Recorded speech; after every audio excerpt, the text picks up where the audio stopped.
আমরা কি চাই রমজান মাস হেলায় নষ্ট করতে, নাকি রমজান মাসে গুনাহ মাফ করাতে? আমার সাথে বলেন, এই 10টা কাজ আমরা সবাই করব ইনশাআল্লাহ।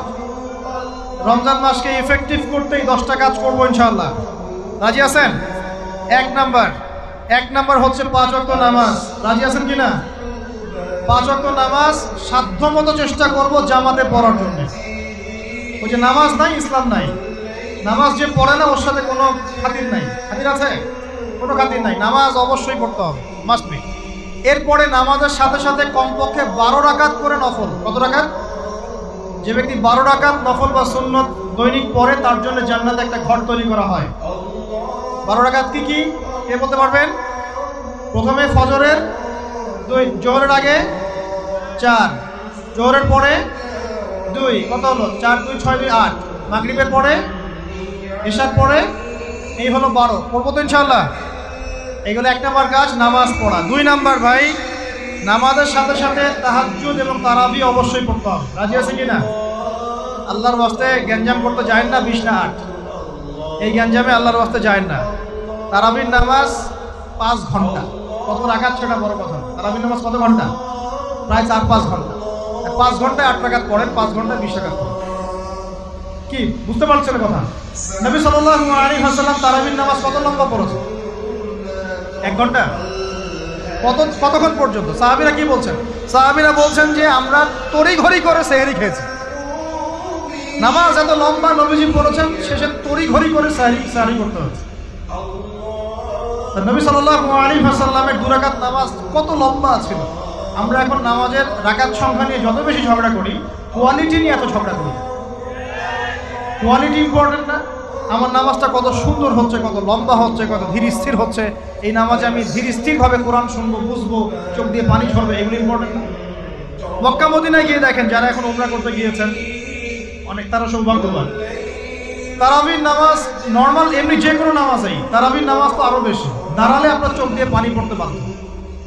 মধুর তেলাওয়াত, লম্বা কেরাত।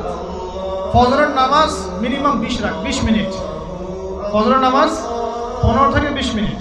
আর আমরা তো 3G 4G 5G মাশাআল্লাহ। কোন মসজিদে 6G, মানে সূরা ফাতিহা শুরু হয়, ওই শেষে গেলে দলিন শেষ, মানে আর কিছু বুঝলাম না মাস্টার। এগুলো কি নামাজ? আমরা তো নামাজ পড়তেই ভাই দুনিয়াতে আসছি, নাকি?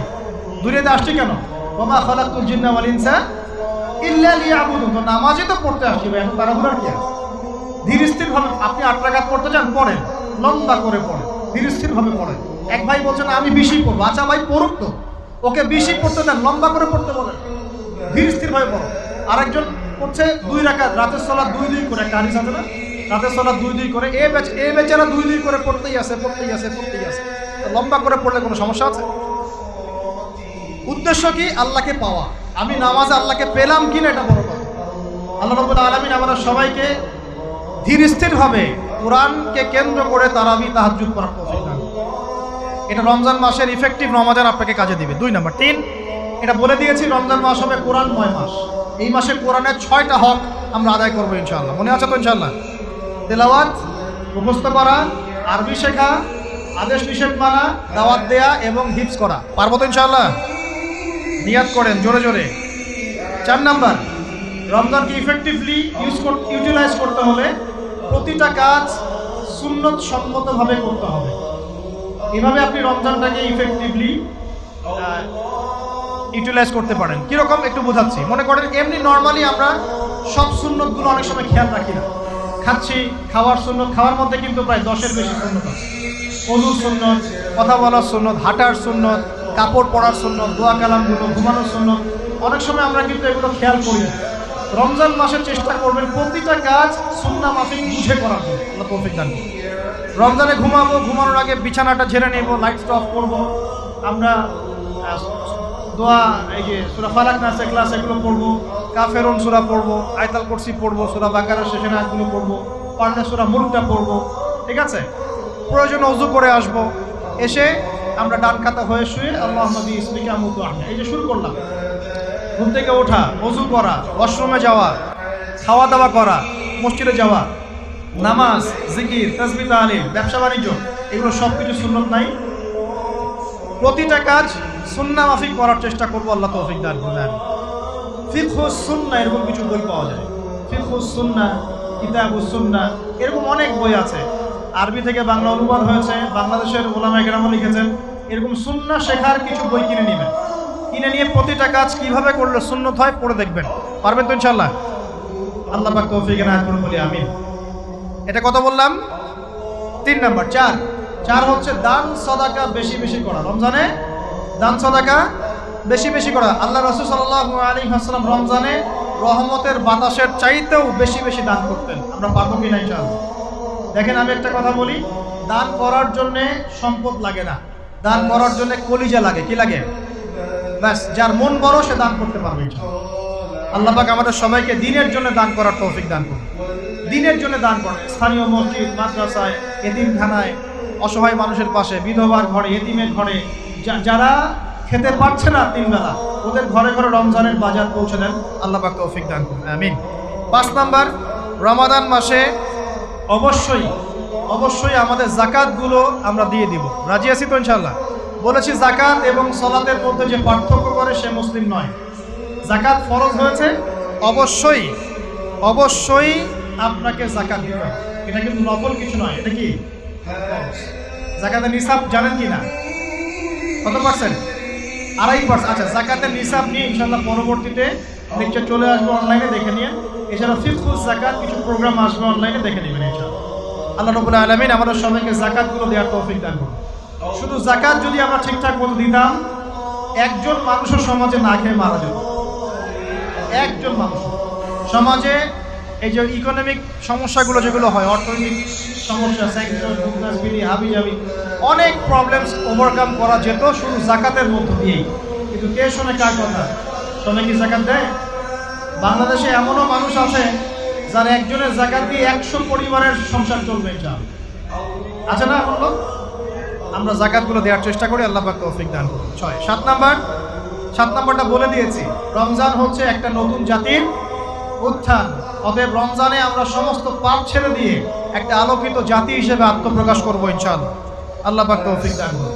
8 নাম্বারও বলে দিয়েছে, রমজান হচ্ছে জুলুমের বিরুদ্ধে দাঁড়িয়ে যাওয়ার চেতনা। রমজান কি? হচ্ছে বদরের যুদ্ধ, জুলুমের বিরুদ্ধে দাঁড়িয়ে যাওয়ার চেতনা হলো রমাদান। তাই সর্বস্তরের জুলুমকে আমরা রমজান মাসে রুখে দেওয়ার চেষ্টা করবো ইনশাআল্লাহ। আল্লাহ পাক তৌফিক দান করুন। শুরুটা হবে কোথা থেকে? নিজের থেকে। আমার নিজের মধ্যে কি কি জুলুম আছে আমি আগে দেখব, আমি কার কার উপর জুলুম করেছি এটা আগে দেখব, এগুলো আগে প্রতিহত করব, তারপরে আমি ইনশাআল্লাহ তাআলা পরবর্তী দিকে ফোকাস করব। 9 নাম্বার খুব ইম্পর্টেন্ট। 9 নাম্বার আর 10 নাম্বারটা বেশি ইম্পর্টেন্ট। 9 নাম্বার হচ্ছে রোজা রাখা মানে আমরা অনেকেই মনে করি যে না খেয়ে থাকা আর কি পানি ছেড়ে দেওয়া। অনেকেই মনে করি এটা রোজা মানে আমাকে না খেয়ে থাকতে হবে আর পানি ছেড়ে দেওয়া লাগে, স্ত্রী সহবাস ছেড়ে দেওয়া লাগে। কিন্তু এর চেয়ে বেশি ইম্পর্টেন্ট একটা বিষয় আমরা ভুলে যাই, সেটা হলো রমজান মাসে রোজা রাখার অর্থ হচ্ছে আল্লাহ পাকের সমস্ত কবিরা সগীরা গুনাহ ছেড়ে দেওয়া। রোজা রেখেছি, গীবত করলাম, রোজা হবে কিনা? রোজা রেখেছি, মিথ্যা কথা বলছি, হবে রোজা? রোজা রেখে ওই ভদ্রলোক সুদ খাচ্ছে, রোজা হবে? রোজা রেখে অমুক ভাই আমার টেবিলের নিচ থেকে টাকা নিল, রোজা হবে? অমুক ভাই মানুষের সম্পদ আত্মসাৎ করে ফেললো, হবে? অমুক বোন বেপরদায় বাইরে বের হয়ে গেল, রোজা হবে? অমুক ভাই মনে করেন ওই যে গার্লফ্রেন্ডের সাথে চলে গেল ডেট করতে, রোজা হবে কিনা? অনেকে পর্নোগ্রাফি দেখছে রোজা রেখে, রোজা হবে কিনা? এই যে কবিরা গুনাহ যেগুলো আছে, যত রকম কবিরা গুনাহ, এই গুনাহগুলোতে লিপ্ত থাকলে রোজা ভেঙে যায়। আল্লাহ পাক আমাদের সবাইকে কবিরা গুনাহ মুক্ত রোজা রাখার তৌফিক দান করুন। আর 10 নম্বর পয়েন্টটা হচ্ছে এই ভাই, রমজান মাস আসলে মাশাআল্লাহ শিকল দিয়ে শয়তানকে বেঁধে রাখা হয়। রমজান মাস আসলে মাশাআল্লাহ আমরা অনেকেই পাক্কা মুসল্লি হয়ে যাই, দান সদকা করি, যাকাত দেই, তারাবি পড়ি, তাহাজ্জুদ পড়ি, অনেক কিছুই করি। কিন্তু ঈদের দিন আসলেই মাশাআল্লাহ আমরা আবার আগের জায়গায় ফিরে যাই। ঈদের দিন শয়তান যে ছাড়া পেয়েছে এটা বোঝার জন্য রাস্তাঘাটে বের হলেই হয় নাকি? মেয়েদের চলাফেরা দেখলে বোঝা যায়, আর ওই যে হোটেলে হোটেলে গান বাজে এগুলো দেখলে বোঝা যায় শয়তান ছাড়া পেয়েছে, আজকে বুঝলাম। তো এখানে সবচেয়ে বড় শিক্ষাটা হলো রমজান মাসের এই যে শিক্ষাগুলো, ত্যাগের মহিমা, জুলুমের বিরুদ্ধে দাঁড়িয়ে যাওয়া, কোরআনের হক আদায় করা, জাতির উত্থান, বড় বড় অনেক কথা বললাম। এই শিক্ষাগুলোকে সারা বছর ধরে রাখাটাই হলো রমাদানের সবচেয়ে বড় চ্যালেঞ্জ। আমরা পারবো কিনা ইনশাআল্লাহ? আমরা রমাদানের এই 10টা হক আদায় করতে পারবো কিনা ইনশাআল্লাহ? কোরআনের হক আদায় করতে পারবো কিনা ইনশাআল্লাহ?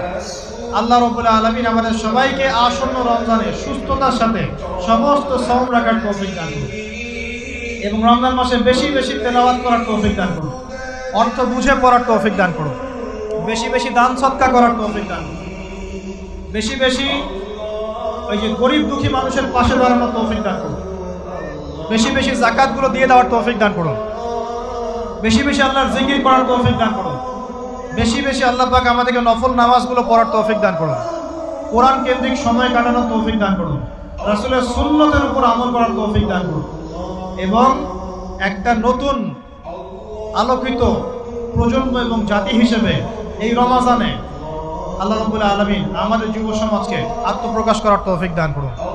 সর্বোপরি রমাদানের এই শিক্ষাগুলোকে সারা বছর ধরে রাখার তৌফিক আল্লাহ পাক আমাদের সবাইকে দান করুন, আমিন। আমি এই বলে আমার আজকের সংক্ষিপ্ত আলোচনা শেষ করছি। আকুলু কাউলি